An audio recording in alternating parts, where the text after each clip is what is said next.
inveja, ela é a podridão dos ossos. Então, que nós possamos estar guardados desta obra da carne.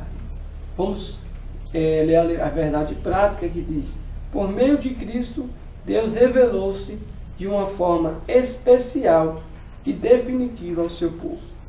Então, antigamente, Deus se revelava por meio dos profetas, como se revelou a Moisés, quando Deus disse a Moisés: sai, tira o meu povo do Egito, Moisés, e eu vou libertar o meu povo com braço forte, mão estendida. E Deus prometeu, e do jeito que Deus prometeu, Deus cumpriu a Moisés. Quando Deus mandou ali as 10 pragas no Egito, quando Deus abriu o mar vermelho para que o povo de Israel passasse ali a pé enxuto, ali Deus se revelava ao profeta Moisés. Assim como foi também na vida de muitos homens de Deus, como por exemplo na vida de Daniel, Deus revelou os últimos acontecimentos, não é, irmãos, ao profeta Daniel. Mas, por sua vez, nestes últimos dias, Deus, ele revela-nos por meio de Jesus Cristo a verdade. Jesus, hoje, ele é o profeta verdadeiro, em que havia prometido, por sua vez, havia sido prometido por os profetas messiânicos da Bíblia, como por exemplo o profeta Isaías, conhecido como profeta messiânico, que ele já profetizava acerca da vinda do Cordeiro, que haveria de perdoar os pecados do mundo inteiro. Então, que nós possamos, nesta lição, entender que o objetivo geral é apresentar as características da carta aos Hebreus e a superioridade de Cristo. Então, hoje, Cristo está acima dos profetas, acima dos anjos, dos arcanjos, dos querubins e dos serafins. Cristo hoje é, por sua vez, o centro, por sua vez, da Bíblia. Jesus Cristo hoje é o principal alvo do crente hoje, como está lá em Hebreus 12:2, o autor e consumador da fé. Então, olhai para o autor e consumador da fé.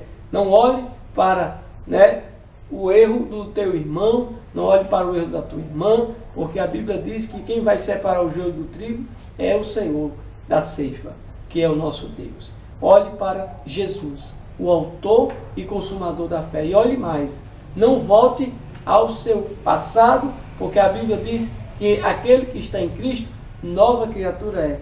As coisas velhas já passaram e eis que tudo se fez novo. Não queira viver na lei do passado, na lei do pecado. Não queira viver pensando nos seus erros do passado, porque isso pode lhe trazer tristeza e pode muitas vezes lhe fazer querer parar no meio do caminho. Olhe para frente, olhe para cima. Jesus é o autor, o consumador da nossa fé. Ele hoje revelou-nos a sua palavra, para que por meio dela nós possamos obter vida eterna para aquele que crê em Cristo Jesus, nosso Senhor. É o único meio de nós romper com a maldição que foi gerada no Éden, quando Adão e Eva pecaram e trouxeram a morte para conosco. Como está em Romanos 6:23, porque o salário do pecado é a morte, mas o dom gratuito de Deus é a vida eterna em Cristo Jesus, nosso Senhor. Jesus é o centro da Bíblia hoje para nós crentes do Novo Testamento, da Nova Aliança, em que Jesus Cristo, ele derramou seu sangue puro e carmesim para nos salvar e nos redimir de todo pecado. Então, por isso que possamos dizer, ele é o centro do culto. Nós não podemos adorar anjos, nós não podemos adorar, por sua vez, nenhum profeta da Bíblia. Só podemos adorar a Jesus Cristo, o autor e consumador da nossa fé. Amém, meus amados? Glória a Deus. Vamos ler a leitura bíblica em classe, que se encontra em Hebreus capítulo 1, versículo 1 ao 14. E diz: havendo Deus antigamente falado muitas vezes e de muitas maneiras aos pais pelos profetas, a nós falou-nos nestes últimos dias pelo Filho, a quem constituiu o herdeiro de tudo, por quem fez também o mundo, o qual, sendo o resplendor da sua glória e a expressa imagem da sua pessoa, e sustentando todas as coisas pela palavra do seu poder, havendo feito por si mesmo a purificação dos nossos pecados, assentou-se à destra da majestade nas alturas, feito tanto mais excelente do que os anjos, quanto herdou mais excelente nome do que eles. Porque a qual dos anjos disse jamais: tu és meu filho, hoje te gerei. E outra vez, eu lhe serei por pai e ele me será por filho. E quando outra vez introduz no mundo primogênito, diz, e todos os anjos de Deus o adorem. E quanto aos anjos, diz, o que de seus anjos faz ventos e de seus ministros labareda de fogo. Mas o Filho diz, ó Deus, o teu trono subsiste pelos séculos dos séculos, cetro de equidade é o cetro do teu reino. Amaste a justiça e aborreceste a iniquidade. Por isso Deus, o teu Deus, te ungiu com óleo de alegria, mais do que a teus companheiros. E tu, Senhor, no princípio fundaste a terra, e os céus são obra de tuas mãos, eles perecerão, mas tu permanecerás. E todos eles, como roupa, envelhecerão, e como um manto os enrolarás, e como uma veste se mudarão, mas tu és o mesmo, e os teus anos não acabarão. E a qual dos anjos disse jamais, assenta-te à minha destra, até que ponha os teus inimigos por escabelo de teus pés? Não são, porventura, todos eles espíritos ministradores, enviados para servir a favor daqueles que hão de herdar a salvação? Então, meus amados, nós não podemos colocar os profetas, como por exemplo Moisés, acima de Jesus Cristo. Jamais podemos se levar pelo legalismo judaico. Eu creio que o escritor desta carta, ele estava certamente exortando aquela igreja, né, a eles não caírem da fé. Não é, irmãos? Nós sabemos que o judaísmo ainda hoje, muitos não creem que Jesus Cristo ele é o centro da Bíblia. Não é? Que Jesus Cristo ele veio a este mundo como homem, não é, irmão? Sendo Deus, a Bíblia diz que ele não usurpou o lugar de Deus, ele se fez homem, não é? Sofreu calado para nos salvar. Não é? E os judeus, infelizmente, ainda acreditam, não é, que o Messias ainda vai vir, não é, de outra maneira, não numa manjedoura como Jesus nasceu, humildemente, não é, ao redor de animais, numa estrebaria. Eles estão esperando um Jesus que vem rico, num palácio de ouro, um Jesus poderoso. Só que Jesus Cristo mesmo diz que o reino dele não é deste mundo. O reino de Jesus Cristo é espiritual. E eles não compreenderam o mistério do reino de Deus. E até hoje, muitos deixam de adorar Jesus para adorar Moisés, não é? Mas nós não. Nós adoramos a Jesus em espírito e em verdade, como está lá em João 4:24, que Deus é espírito, importa que os que o adorem também em espírito e em verdade. Então, ao escritor aos Hebreus, com certeza ele escreveu esta carta exortando aquela igreja a não se levar pelo legalismo judaico, ou seja, não podemos trocar a glória de Jesus nem pelos anjos, nem pelos arcanjos, nem pelos serafins, nem pelos querubins e nem muito menos pelos profetas do Antigo Testamento. Vamos prosseguir na lição. A introdução da lição diz: nesta lição introdutória do nosso estudo da carta aos Hebreus, queremos iniciar dizendo que, assim como todos os escritos da Bíblia, esta carta é um documento especial. Em nenhum outro documento do Novo Testamento encontramos um apelo exortativo tão forte. Isso possui uma razão de ser. Os crentes hebreus davam sinais de enfraquecimento espiritual e até mesmo risco de abandonar a fé. Era, portanto, urgente admoestá-los e perseverarem.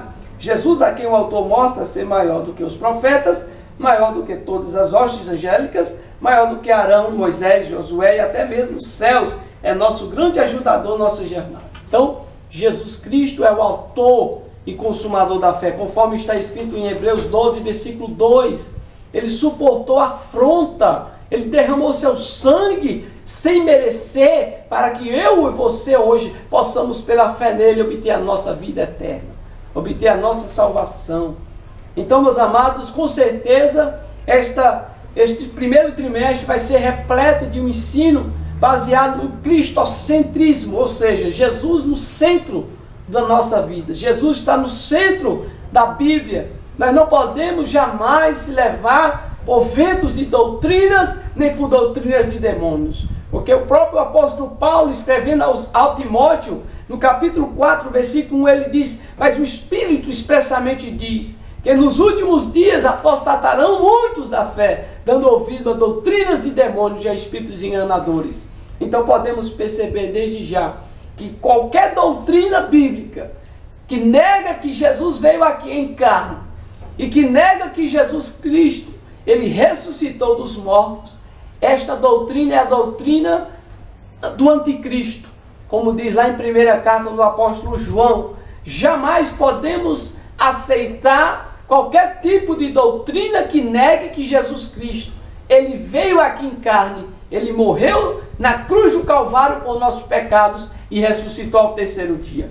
Então, qualquer doutrina antibíblica que nós soubermos que Jesus Cristo ele não está em primeiro lugar, nós devemos considerar como anátema, nós devemos considerar como mentira, porque o pai da mentira é o diabo, e quem está por detrás de todas as heresias, de todas as religiões falsas, é o próprio Satanás, porque ele diz na sua palavra, não é, irmãos, que na palavra de Deus diz que o diabo, ele é homicida desde o princípio, ele é enganador, ele é o pai da mentira. Então nós devemos permanecer na verdade.